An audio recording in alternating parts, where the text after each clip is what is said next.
औज़ुबिल्लाहि मिनश्शैतानिर्रजीम बिस्मिल्लाहिर्रहमानिर्रहीम सल्लल्लाहु अलैहि वसल्लम। अस्सलाम वालेकुम।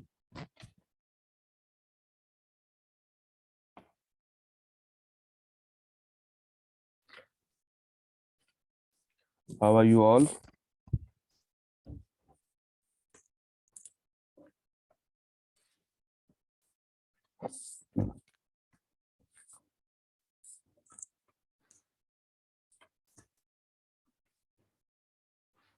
गुड है, खैरियत से हैं?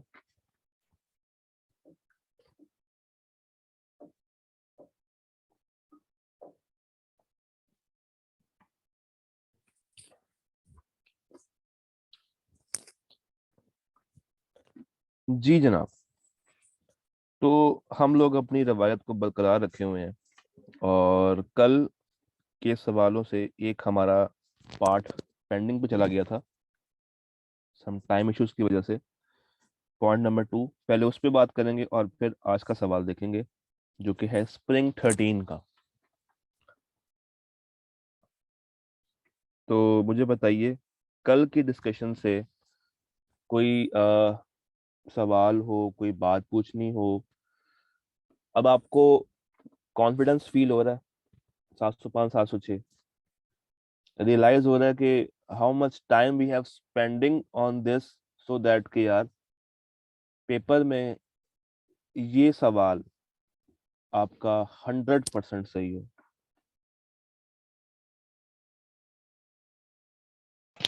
सर सम टाइम वो सिनेरियो दे देता और वो प्रोसीजर्स पूछ लेता सर, उस क्वेश्चन की नहीं समझ आती कि क्या प्रोसीजर्स लिखें।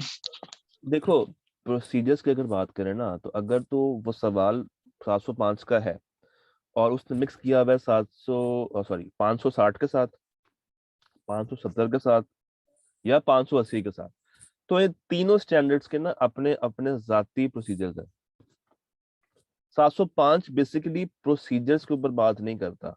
705 बात करता है ओपिनियन के ऊपर, चाहे वो रिपोर्ट में आ रही हो या चाहे वो मॉडिफाइड हो या अनमॉडिफाइड हो। 700 सीरीज उस पर जाती है। 705 के अंदर आप सिर्फ मॉडिफिकेशन निकाल सकते हो, और 560 70 80 ये तीन स्टैंडर्ड्स ऐसे हैं जो कि अपने अपने प्रोसीजर साथ बता रहे होते हैं। तो अगर तो इसने उनके साथ इल्हाक किया हुआ, लिंक किया हुआ है और लिंक करके सवाल बनाया हुआ है, तो इसका मतलब है कि प्रोसीजर्स आप वॉलेट उठाओगे और आपको मैप ज़हन में होना चाहिए कि कहानी किस तरफ जा रही है। फिर कभी कभी जैसे हमने कल देखा, इंटेंजिबल्स अचानक से उसने पूछ लिया, तो कुछ एरियाज में वो अकाउंटिंग स्टैंडर्ड्स भी टेस्ट कर रहा होता है। जैसे एक दिन हमने IS2 देखा था, कल IS38 देखा था। तो उस केस में आई वुड लाइक कि यार आपके जो अकाउंटिंग स्टैंडर्ड्स हैं, आपको उनकी अकाउंटिंग आनी चाहिए प्रोसीजर्स बनाने के लिए। कि आप ये चीज कंफर्म कर लेंगे, वो चीज कंफर्म कर लेंगे, उससे बात कर लेंगे, इससे बात कर लेंगे। कुछ चीजें ना बाय डिफॉल्ट कॉमन है, जैसे मिनट्स को देखना, डिस्कशन करना, लीगल एडवाइजर से बात करना, कंफर्मेशन करना। ये सारी बातें हम दोबारा से करेंगे चैप्टर नंबर 4 के अंदर जब हम जाएंगे। चैप्टर नंबर 4 का एक एरिया, उसके बाद 8 9 10 ये बात करते हैं सब्सटेंटिव प्रोसीजर्स के ऊपर। तो जो प्रोसीजर्स की ग्रिप है वो आपको वहां पर जाके पूरी होगी।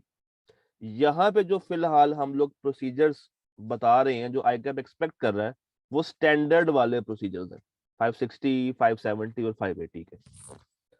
तो ये मजीद जो इसका प्रोसीजरल एस्पेक्ट है वो आपका उन चैप्टर्स में जाके मजीद रिफाइंड होगा। मैं रिफाइंड का वर्ड इसलिए यूज कर रहा हूँ क्योंकि अब आप बनाने के आदी हो गए हैं। और ये मजीद बेहतर कैसे होगा? साथ साथ जब आप खुद लिख रहे होगे, जब कोई खुद पॉइंट आपके जहन में नहीं आएगा, सॉल्यूशन देखोगे, सोचोगे हाँ यार ये पॉइंट मिस कर दिया, अगली दफा ये पॉइंट याद रखूंगा, और वो पॉइंट उठा के आपने हाईलाइट कर दिया अपनी किताब में, तो वो पॉइंट फिर दोबारा आपको नहीं भूलेगा। तो ये चीज अब प्रैक्टिस से आएगी। एक प्रैक्टिस हम लोग कर रहे हैं, एक वो प्रैक्टिस जो कि आप खुद से करोगे। क्लियर?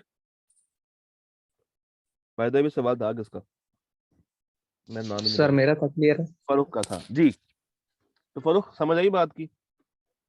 यस सर, क्लियर है। ये फरूख अब प्रैक्टिस से आएगा, ये सबके लिए। चलो जी, मजीद बातें करते हैं। हमारा कल से एक सवाल फंसा हुआ है, उसको देखते हैं। ले जी, HML शुरू करने लगा हूं कहानी को, आपने साथ देना है। ले all set. HML is facing liquidity issues. यहीं रुक जाएं, इधर ही रुक जाएं। इतनी सी लाइन पढ़ के, बल्कि लाइन भी नहीं है तो लाइन ही है, दो तीन लफ्ज पढ़ के कोई पॉइंट ज़हन में आ रहा है?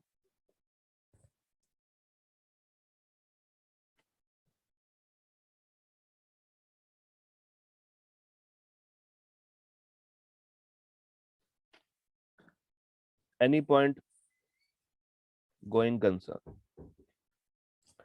भाई लिक्विडिटी इश्यूज हैं, लिक्विडिटी इश्यूज हैं, चांसेस हैं कि गोइंग कंसर्न हिल रही हो भाई की,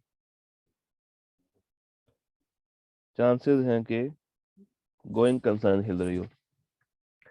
हैज रिजल्टेड इन एडवर्स की फाइनेंशियल रेशियोज। लें जी, जो रेशियोज हैं financial, current ratio, quick ratio, net asset ratio, profit before tax की रेशो, वो भी एडवर्स चली गई हैं, नेगेटिव चली गई हैं। इस चीज को एड्रेस करने के लिए कंपनी ने बेच दिया अपना एक ऑफिस, ले जी पूरा का पूरा ऑफिस उठा के बेच दिया। बेचा है 40 मिलियन का, और मैनेजमेंट ने उसकी डिस्पोजल करेक्टली रिकॉर्ड कर दी है, और इसके अगेंस्ट कोई स्पेसिफिक डिस्क्लोजर नहीं डाला। डिस्पोजल रिकॉर्ड कर दिया मगर कोई डिस्क्लोजर नहीं डाला गया। अच्छा, फिर डायरेक्टर्स कॉन्फिडेंट हैं कि वो जो पैसे मिलेंगे हमें वहां से, वो हमारे कैश फ्लोज की प्रॉब्लम को ठीक कर देंगे।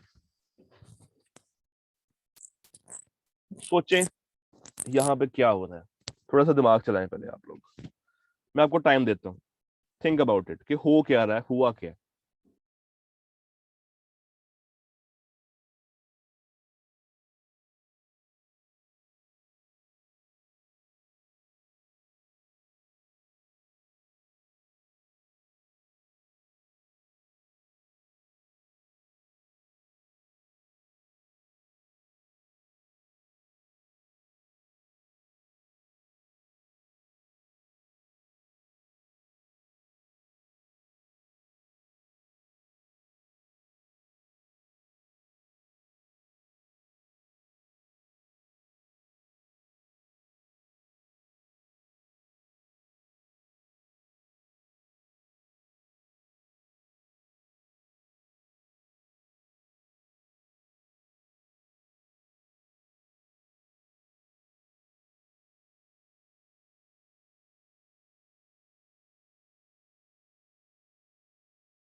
जी, कुछ सोचा क्या हो रहा है सवाल में?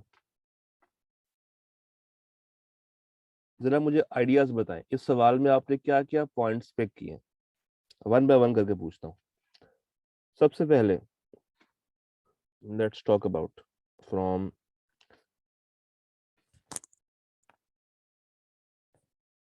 अंसा, what points you have picked. क्या चीजें आपको नजर आ रही हैं इस सवाल में, क्या हो रहा है?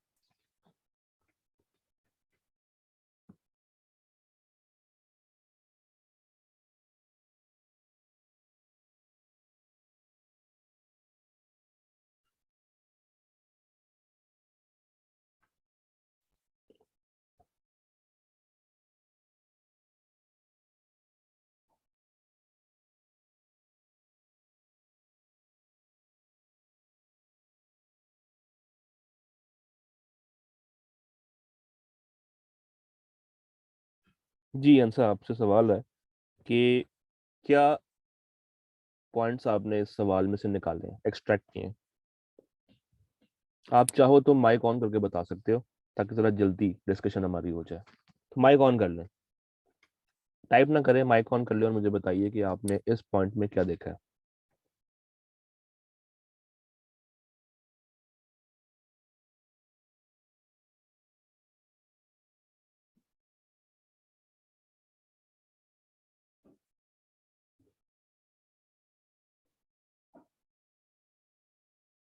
जी।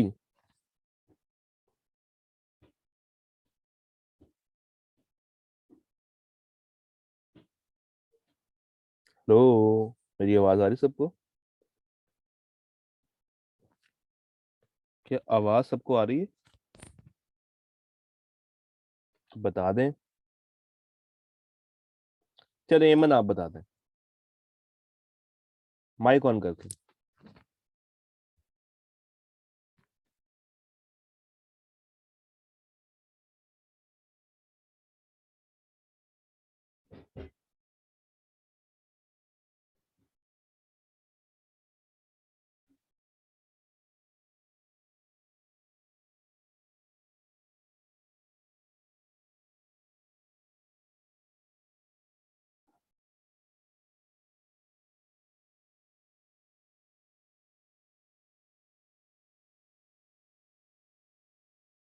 बताइए हेमन,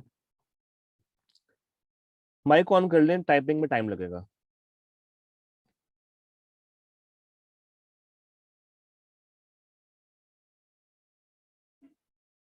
अगर इजी है माइक ऑन करना तो।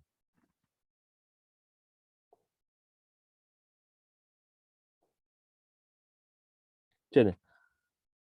अच्छा जी, firstly the company is facing liquidity issues, ठीक है, वो तो हमें समझ आ गई। उसकी प्रॉब्लम्स हैं, कैश फ्लो नहीं है, और हमें ये डाउट है कि कंपनी गोइंग कंसर्न शायद ना रहे, हमें डाउट है।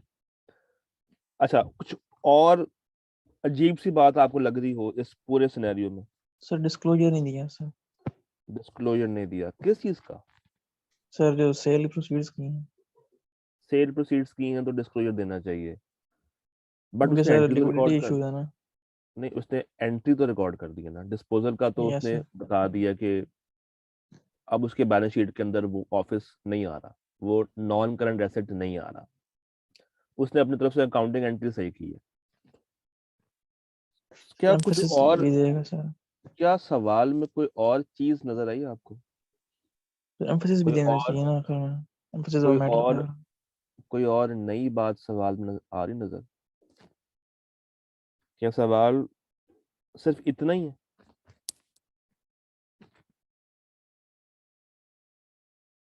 क्या सवाल ने कुछ और बात की है? सर गोइंग कंसर्न खत्म नहीं होगी सर, मतलब डायरेक्टर आर कॉन्फिडेंट है ना, वो भी बता दिया। ठीक है, गोइंग कंसर्न तो हमने आइडेंटिफाई कर ली ना। मैं एक नई चीज की बात कर रहा हूँ। 705 से बाहर निकले, क्या कुछ और नजर आ रहा है सवाल में? एनीथिंग न्यू, एनीथिंग जो कि पहले ना आया हो?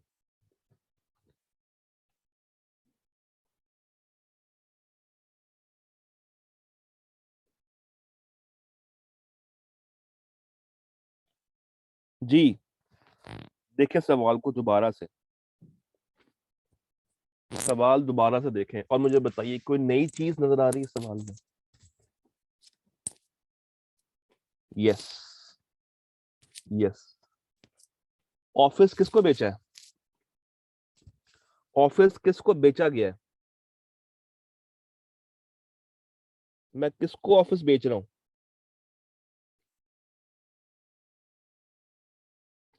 कंपनी के डायरेक्टर को।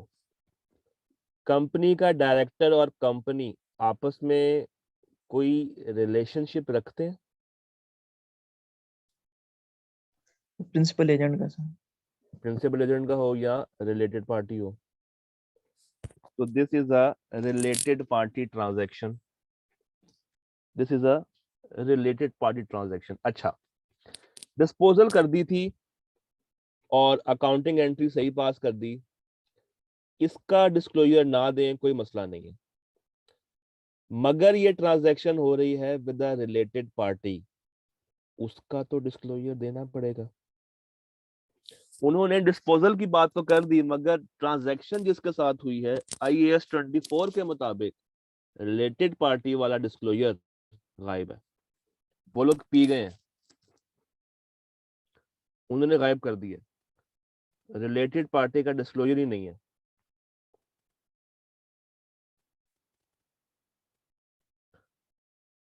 तो बेसिकली इस सवाल में 3 सवाल है। अगर मैं नीचे लेके जाऊं तो माइंड तो नहीं करेंगे, सवाल समझ आ गया ना क्या हो रहा है?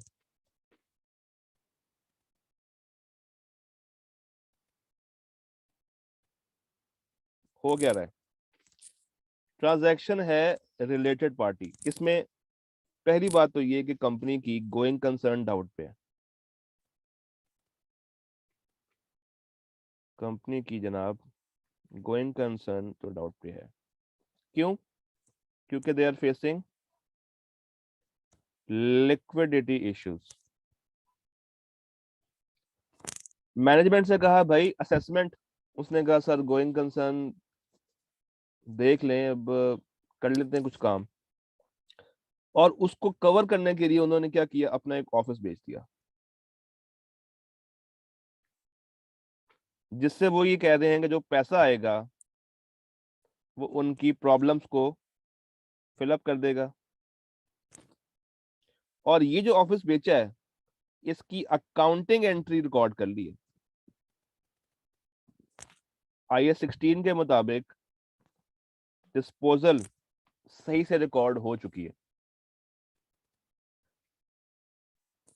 पहला मसला कंपनी की गोइंग कंसर्न, तो यहां पे आपको वो मैप आना चाहिए।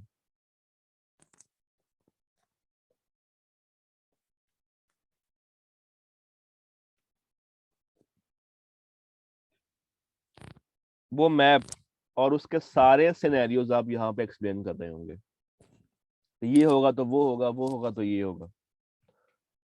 सच्ची बताइएगा वो मैप किस किस को नहीं आता?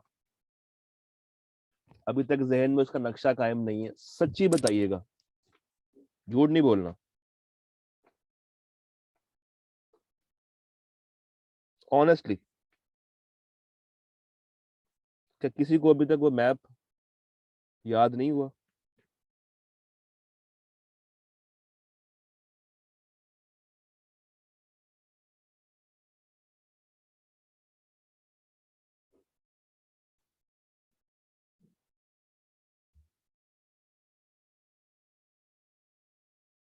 सबको याद है? श्योर? क्या मैं एब्सोल्यूट एश्योरेंस लूं? जितने हाजरीन मौजूद हैं उनको 100% काउंट करते हुए क्या मैं एब्सोल्यूट एश्योरेंस ले सकता हूं?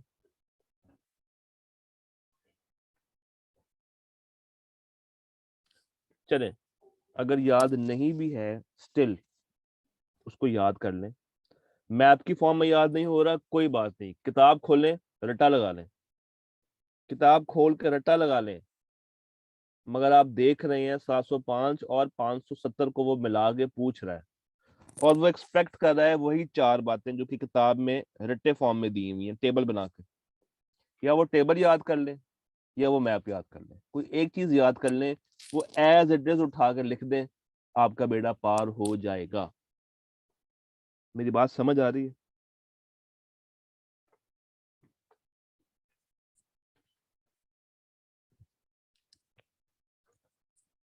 अच्छा, इस सवाल में एक बात तो आपने, एक कहानी तो आपने ये अलग से लिखनी थी। फिर दूसरा इशू सवाल में आ रहा है, disposal to a related party. Disposal to a related party. भाई इसका क्या करें, इसको कैसे लेके चलें? उन्होंने डिस्क्लोजर नहीं डाला, मिसस्टेटमेंट है या लिमिटेशन है? मिसस्टेटमेंट है या लिमिटेशन है?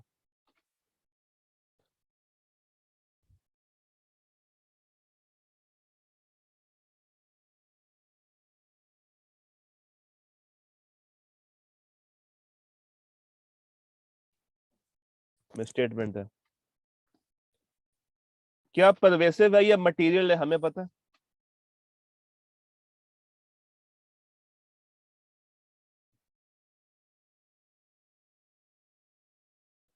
मटेरियल है या परवेसिव है, क्या हमें आइडिया है? नहीं है। तो क्या करेंगे, दोनों बता देंगे, हमारा क्या जा रहा है। हम कहेंगे बॉस अगर मटेरियल है तो जनाब क्वालिफाई कर दें, और अगर परवेसिव है तो इसको एडवर्स के फॉर्म में ले आए। Am I clear?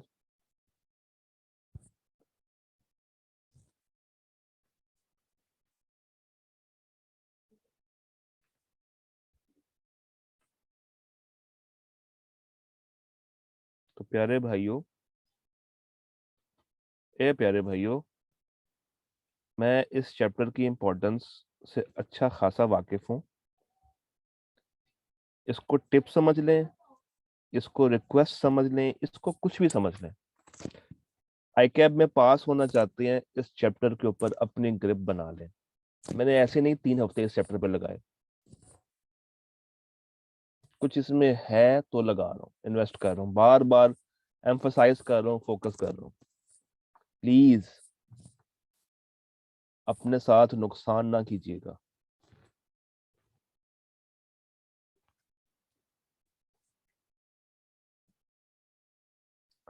लें जी, ऑटोमेटीन हमने कंप्लीट कर लिया। एक सवाल आज और करेंगे, वो एक सवाल ही काफी हैवी है। आईकैब ने एक दफा जज्बाती होके इतना बड़ा सवाल दे दिया था, ये वो भी 8 नंबर का। कब दिया था? स्प्रिंग 13 में। स्प्रिंग 13 में। देखते हैं सवाल क्या क्या बातें कर रहा है हमारे साथ। Let's have a look. Requirement पहले पढ़ के आते हैं ताकि सवाल अंडरस्टैंड करने में आसानी हो। कमेंट करना है on the decision of the audit senior. लें जी, एक उसने कहा कि जो सीनियर ने बात की है वो सही है या नहीं, उस पर आपकी कमेंट्री चाहिए, आपके रिमार्क्स चाहिए।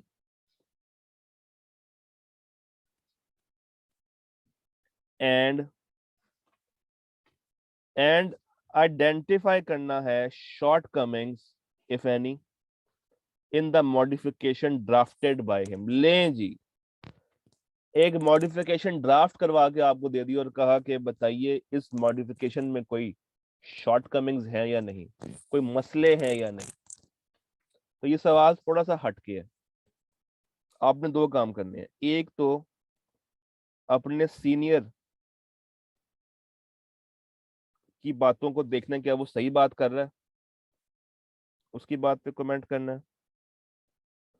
एंड नंबर 2, आपने शॉर्ट कमिंग्स आइडेंटिफाई करनी है, मसले आइडेंटिफाई करने हैं। किसमें? मॉडिफिकेशन जो कि उसने ड्राफ्ट की है इस सवाल के अंदर। और इन दोनों पार्ट्स के आपको मिलेंगे 8 नंबर। तो रिक्वायरमेंट को आपने ना ऐसे ब्रेक कर लेना, ताकि अब जब आप सवाल पढ़ रहे होगे तो आपको पता होगा कि मैंने किस एंगल से इसको लेके जाना है, किस सोच से इसको करना है। शुरू करें, सवाल पढ़े, तैयार है? चलें।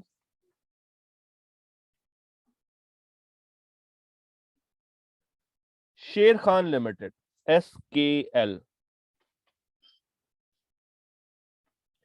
had announced, उसने अनाउंस किया a major restructuring in the year 2011।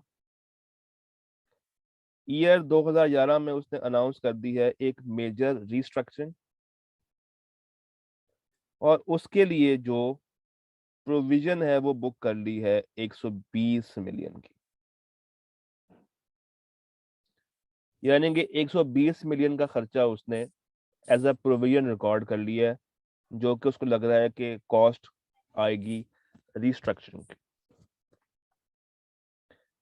During 2012 all known claims and liabilities relating to the restructuring were settled for rupees 90 million। 120 million का उसने प्रोविजन रिकॉर्ड की हुई थी,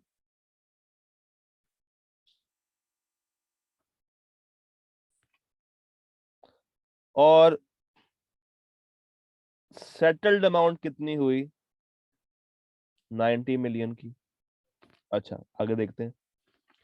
However, as a matter of prudence, ले जी उसने अक्लमंदी जाहिर करते हुए, company has not written back the excess amount of the provision in view of a suit filed by certain staff members against termination of their employment। क्या हो रहा है?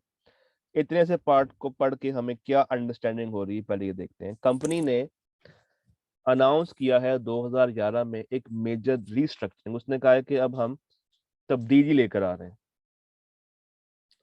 और जो एक्स्ट्रा मुलाजमीन है उनको फारिग कर देंगे, जो रिडंडेंट मुलाजमीन है उनको निकाल देंगे। इसके लिए जो उन्होंने बजट बनाया वो बनाया 120 मिलियन का, और उस 120 मिलियन के बजट में से जो एक्चुअल खर्चा हुआ वो हुआ 90 मिलियन। तो मेरे पास एक्सेस अमाउंट कितनी पड़ी हुई है? एक्सेस है 30 मिलियन की, ये एक्सेस पड़ा हुआ है। कंपनी ने क्या किया, इसको वापस एड बैक नहीं किया। ये जो वेरिएंस आ रहा है 30 मिलियन का, इसको चेंज नहीं किया। क्यों? क्योंकि उनको लगता है कि कुछ स्टाफ मेंबर्स ने जो हमारे खिलाफ केस कर रखा है, सूट फाइल किया हुआ है, ये 30 मिलियन उनको हैंडल करने में काम आ जाएगा। ले जी, अगर उसने केस की बात की है तो लीगल काउंसिल ना आए, ये पॉसिबल नहीं जी। लीगल काउंसिल आ गई। लीगल काउंसिल ये कहती है कि पॉसिबिलिटी है of an adverse decision against the company. Company के खिलाफ फैसला आ सकता है, और ये मैटर क्या है? रिमोट ऑडिट सीनियर भाई साहब जो हैं वो एग्री नहीं करते इस बात पे, और उन्होंने मॉडिफाई करके रख दी है अपनी रिपोर्ट। यानी कि जो कंपनी ने 30 मिलियन वापस एड बैक नहीं किया था, सीनियर हमारे जो हैं वो इससे इख्तलाफ करते हैं, और उन्होंने क्या किया है, अपनी मॉडिफिकेशन बना दी है यहां से लेके यहां तक।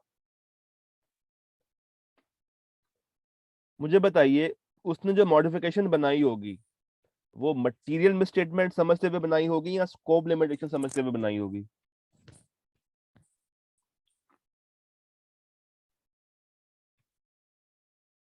क्या उसने मटेरियल में स्टेटमेंट समझते हुए बनाई है या स्कोप लिमिटेशन के अंदर बनाई होगी?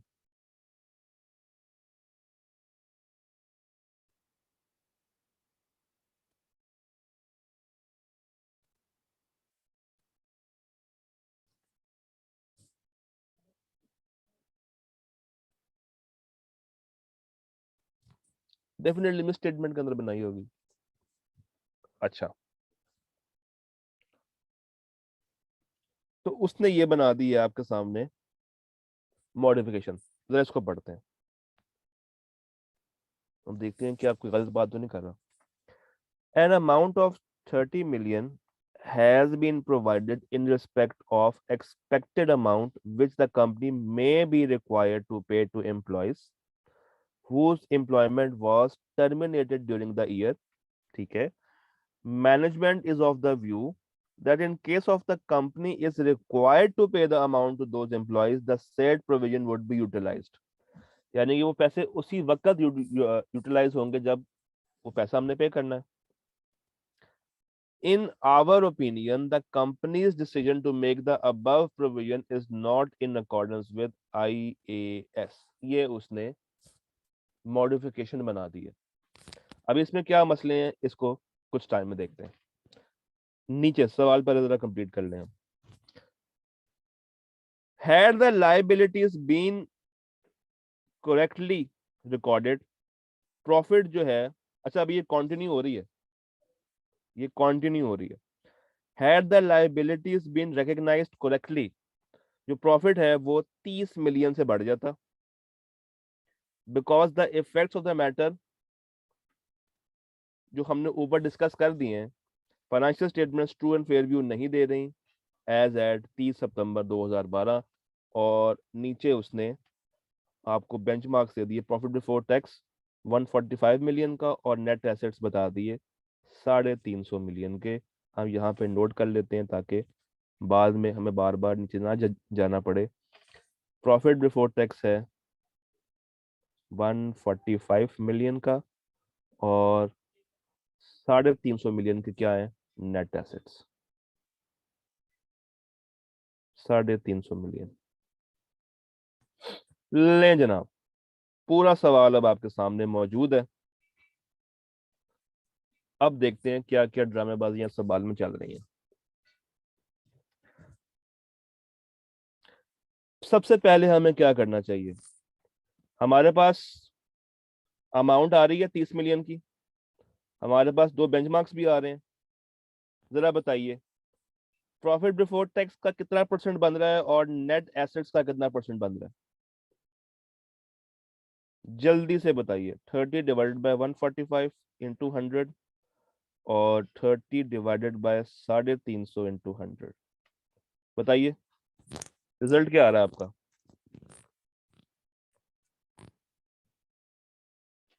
सर प्रॉफिट बिफोर टैक्स का बन रहा है 20.69%. इसका बन रहा होगा 20.69%. किसका, प्रॉफिट बिफोर टैक्स का. पक्की बात है, मैं रिलाय कर रहा हूँ. सर मेरे हाथ में कैलकुलेटर है. बस ठीक है फिर 20.69%. और नीचे का आंसर क्या आ रहा है,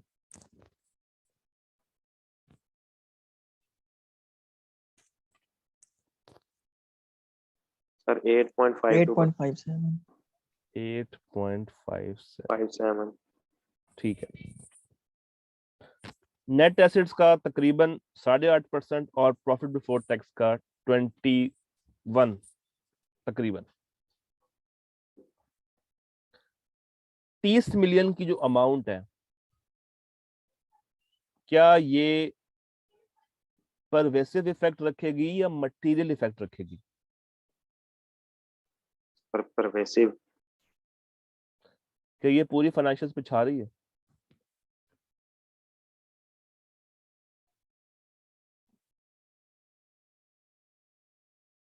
क्या ये पूरे फाइनेंशियल्स पे छा रही है. परवेसिव इज बड़ा, हैवी. ये मटेरियल है, परवेसिव नहीं है. ये मटेरियल है, परवेसिव नहीं है. क्यों, क्योंकि इसका इम्पैक्ट पूरी की पूरी फाइनेंशियल्स पे नहीं हो रहा. तो effect is material and not pervasive. एक तो ये बात हमारे सामने आई. अच्छा मुझे बताइए कि जो उसने मॉडिफिकेशन ड्राफ्ट की है वो एडवर्स की ड्राफ्ट की है या क्वालिफाइड वाली ड्राफ्ट की है.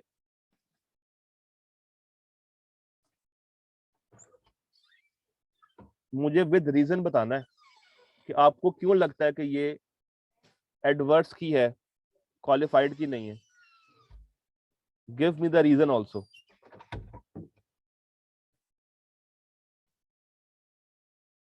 मुझे रीजन साथ बतानी है। सर वो उसने क्लियरली लिखा है ना कि financial statement does not give true and fair view. अगर तो वो लिखता कि except for the effect of 30 million, तो फिर एग्जैक्टली, उसने एक्सेप्ट फॉर का वर्ड यूज नहीं किया। उसने एक्सेप्ट फॉर का वर्ड यूज नहीं किया। उसने ये जो ओपिनियन बनाई है, ये बनाई है एडवर्स वाली, एडवर्स वाली ओपिनियन बना दी है। बननी क्या चाहिए थी? अगर गलती हम मान भी लें तो होनी क्या चाहिए थी? क्वालिफाइड वाली। Yes sir. होनी क्या चाहिए थी? क्वालिफाइड वाली। बना क्या दी है? एडवर्स वाली। तो एक तो ये पॉइंट आपको पता होना चाहिए कि ये चूंकि मटेरियल इफेक्ट हो रहा है, तो यहाँ पे ओपिनियन जो वो बना रहा है वो है ही गलत। अच्छा, अगर मैं अकाउंटिंग की बात करूं तो लॉयर ने मुझे कहा था कि हमारे खिलाफ डिसीजन आ सकता है, एडवर्स डिसीजन हमारे खिलाफ आ सकता है, ये लॉयर कह रहा है। और लॉयर कौन होता है? कंपनी का एक्सपर्ट होता है, ऐसे ही है। तो अगर एक लायबिलिटी फ्यूचर में इनकर हो सकती है तो प्रूडेंस क्या कहता है? मुझे वो रिकॉर्ड कर लेनी चाहिए या नहीं? IAS 37 इस मामले पे उसको रिकॉर्ड करने देगा या नहीं, बताइए। सारे क्वेश्चन है। सिर्फ मुझे पहले इसका आंसर आने दें, उसके बाद मैं आपसे आता हूँ। क्या मुझे ये लायबिलिटी रिकॉर्ड कर लेनी चाहिए या नहीं? IAS 37 मुझे क्या कहता है? फ्यूचर में खर्चा मेरा हो सकता है। प्रूडेंस क्या है? कि एक्सपेंस को मैं अंडरस्टेटेड ना रखूं और रेवेन्यू को मैं ओवरस्टेट ना करूं। मेरा एक्सपेंस कभी भी अंडरस्टेट नहीं होना चाहिए। याद आ रही कुछ बातें इंट्रो की?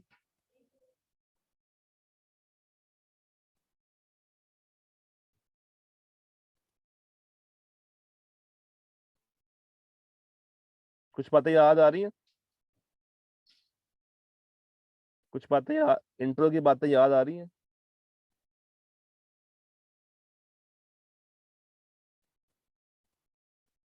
बट कहानी में ट्विस्ट है।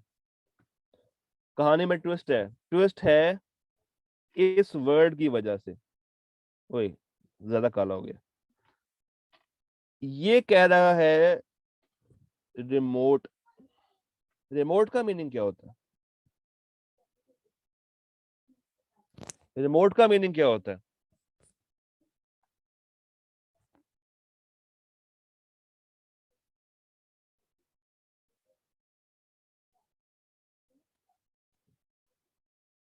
रिमोट का मीनिंग क्या होता है जनाब? सर मामूली सा। मामूली सा, 5% से कम का चांस। कंपनी का लीगल एडवाइजर ये कह रहा था कि भाई एक्सपेंस हो सकता है फ्यूचर में, हमारे खिलाफ फैसला आ सकता है, मगर चांसेस रिमोट है। तो अगर तो आपको रिमोट का मीनिंग पता है तो आप चीख चीख के ये कहोगे कि भाई इन्होंने सही किया, हमारा सीनियर गलत है। उस सीनियर को रिमोट का मीनिंग नहीं पता था, क्योंकि इस रिमोट के लफ्ज पे उसने क्या खड़ा कर दिया है? एडवर्स। उसने क्या खड़ा कर दिया था? एडवर्स। होना क्या चाहिए था अगर होता? मटेरियल। क्योंकि रिमोट है तो ना एडवर्स बनता था ना क्वालिफाइड बनता था। गेम समझ आ रही है? आई के आपने घुमाया कैसे बच्चों को?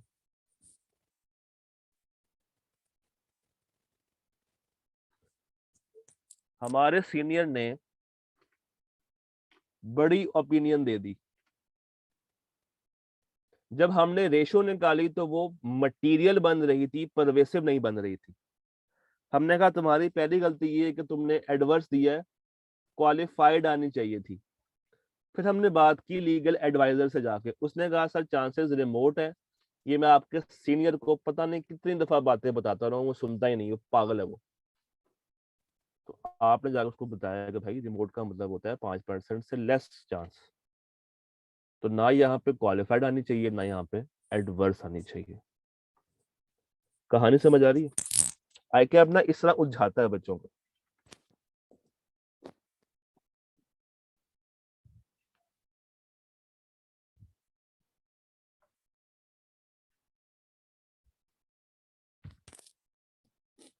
यहां तक किसी का कोई सवाल? ये जो छुट्टी करके जा रहे हैं ना, ये जो गायब हो जाते हैं एकदम से, तंग होंगे बाद में ये। सर लेकिन प्रोविजन तो फिर भी नहीं बननी चाहिए थी ना, क्योंकि चांसेस रिमोट है, तो ये तो मैनेजमेंट ने हाँ, गलत किया हुआ है। मैनेजमेंट ने उसको ऐड बैक कर दिया मेरी जान। नहीं sorry, company has not return back. हाँ, चांसेस रिमोट है, मगर मगर जो हमने किया क्या वो सही है? कंपनी ने कहा है चलो उसको हम on a very safer side रख देते हैं, अगर फ्यूचर में कोई एक्सपेंस इनकर हो जाएगा तो हम इसमें से पे कर देंगे। कंपनी ने ये जजमेंट इख्तियार की है। हमने उस जजमेंट की बेस पे बड़ी ओपिनियन खड़ी कर दी कि भाई नहीं, ये तो बहुत बड़ा मसला कर दिया इन्होंने।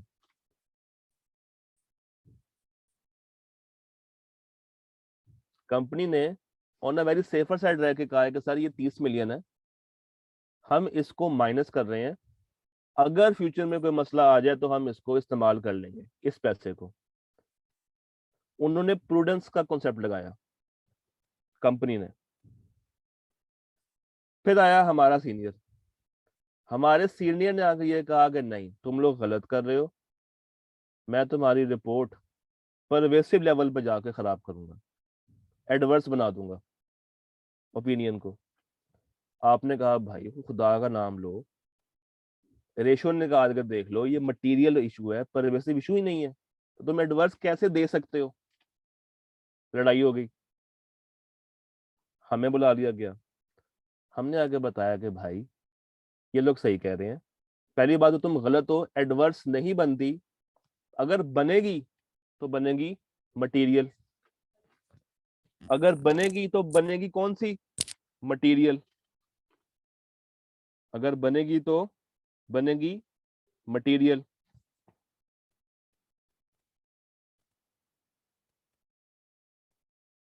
बनेगी तो बनेगी मटेरियल। फिर सवाल उठा कि चलो एडवर्स ना सही, मटेरियल तो बनेगी। हमने कहा जी जनाब बन जाएगी मटेरियल। फिर गए लॉयर के पास, लॉयर से जाके बात की, उसने कहा सर ये कितने % चांस आपको लग रहे हैं? उसने कहा यार रिमोट चांसेस है। आपने कहा रिमोट चांसेस है? आपने देखा मैनेजमेंट की तरफ गुस्से से, और उनको बताया कि भाई रिमोट का मतलब होता है 5% से कम।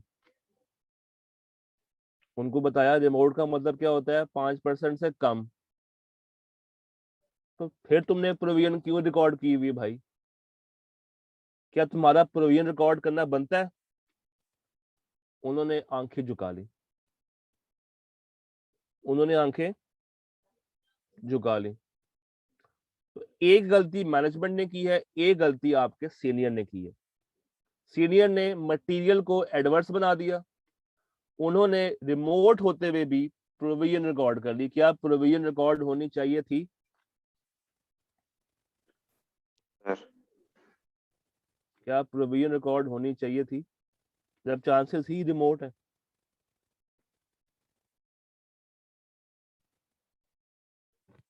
नहीं होनी चाहिए थी। क्या उन्होंने प्रोविजन रिकॉर्ड की हुई है?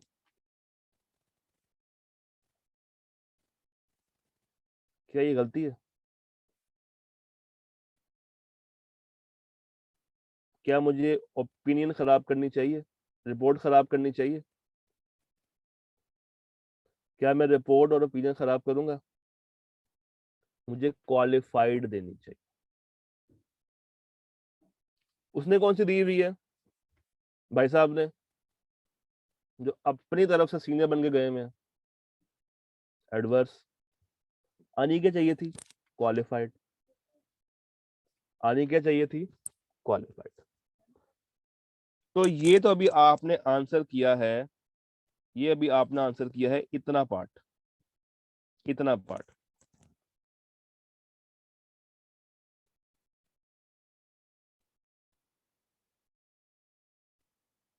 ये भी आपने आंसर किया इतना पार्ट। यहां तक आपको मिलेगा 4 नंबर। अगले 4 नंबर अभी बाकी है मेरे दोस्त। यहां तक क्लियर है?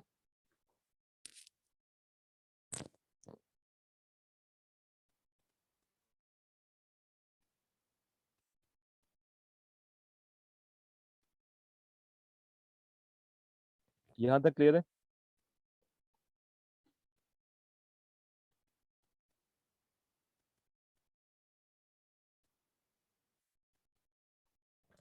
अब अगला सवाल था कि आपने शॉर्ट कमिंग्स निकालनी है। जो ड्राफ्ट किया है उसने उसने कौन सी सीट ड्राफ्ट की है? एडवर्स वाली। उसने कौन सी ड्राफ्ट की है? एडवर्स वाली। रिगार्डलेस ऑफ दिस कि वो सही है या नहीं सही, ओपिनियन जोन सी आनी चाहिए थी, उसको साइड में रखते हुए आपने ये बताना है कि जो उसने अंग्रेजी यूज की है इस ड्राफ्टिंग के अंदर वो सही है या नहीं। देखिए इसको।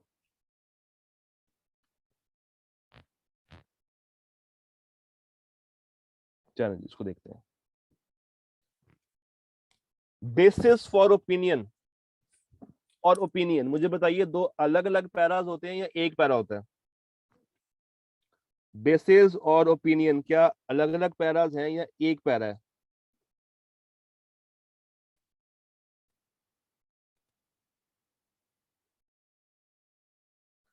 क्या बेसिस और ओपिनियन डिफरेंट पैराज हैं या नहीं?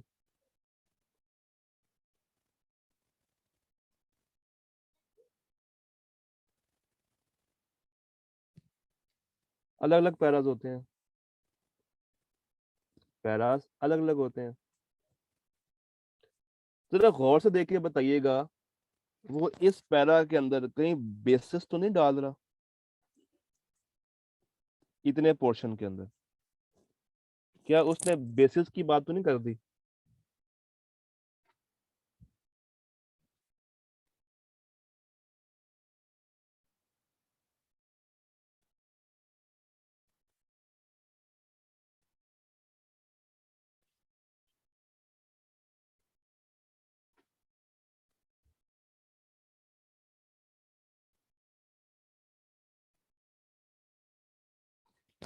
कि वो बेसिस की बात कर रहा है? कहाँ पे कर रहा है? कहाँ पे कर रहा है?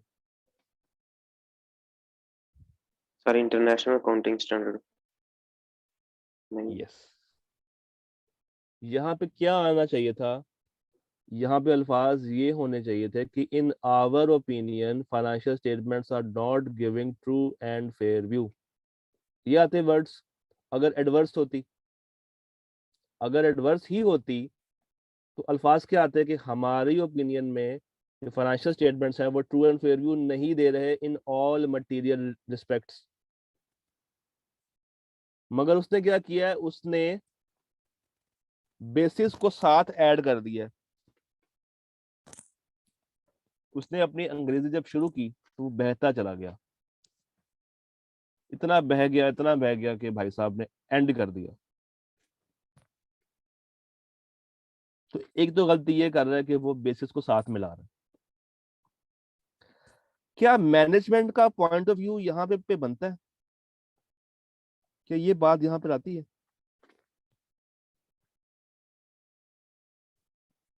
ये भी नहीं आनी चाहिए।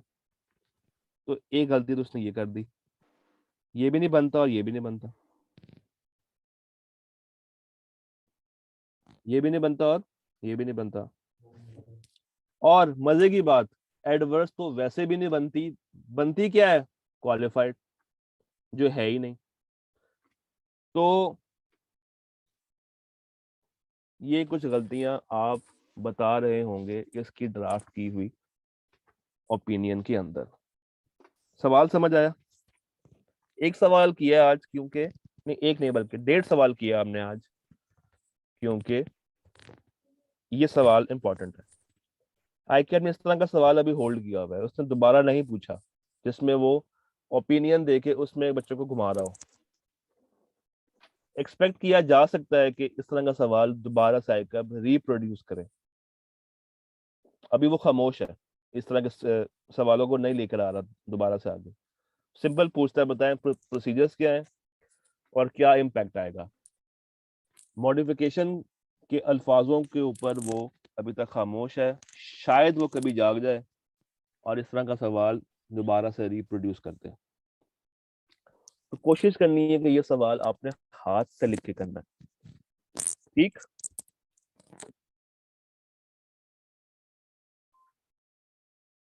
जी जनाब, ठीक शो? परेशान तो नहीं हो गए? सर जी एक घबरा तो बात, नहीं गए? सर एक हुक्म हुक्म हुक्म। सारी इससे तो हमारा सिर्फ क्या कहते हैं ओपिनियन इसने गलत दिया ना, तो ओपिनियन चेंज होएगा, उससे रिपोर्ट पे तो नहीं ना कोई असर होएगा, रिपोर्ट तो अनमोडिफाइड ही रहेगी। अनमॉडिफाइड क्या हो गया है? और नहीं रिपोर्ट मॉडिफाई हो जाएगी और ओपिनियन चेंज हो जाएगा ना अगर हम देते तो। एग्जैक्टली रिपोर्ट मेरी मॉडिफाइड ही रहेगी, ओपिनियन चेंज हो जाएगा। एडवर्स की जगह पे क्वालिफाइड आना चाहिए था। अब देखो, एडवर्स दे दिया, इन्वेस्टर्स की कोशिश होगी कि वो अपना पैसा वहां से पुल आउट कर लें। एडवर्स के केस में ज्यादा कोशिश करेंगे कि वो पैसा निकालते जाएं। क्वालिफाइड होगा तो कहते हैं चलो ठीक है, कोई ना कोई मसले आते हैं, खैर है, एडवर्स तो नहीं है ना, तो उनकी सोच बदल जाती है। रिपोर्ट अपने अंदर मॉडिफाइड ही है, मगर ओपिनियन का इम्पैक्ट 100% मैटर करता है इन्वेस्टर्स के लिए। अमर भाई क्लियर? अमर भाई पास होना है। इंशाल्लाह सर जी। चलो जी, कल हम लोग फिर से मिलते हैं कुछ मजीद सवालों के साथ और देखते हैं कि आईकैप मजीद क्या बातें टेस्ट कर रहा है। ठीक है जी, let's meet tomorrow. Till then, अल्लाह हाफिज।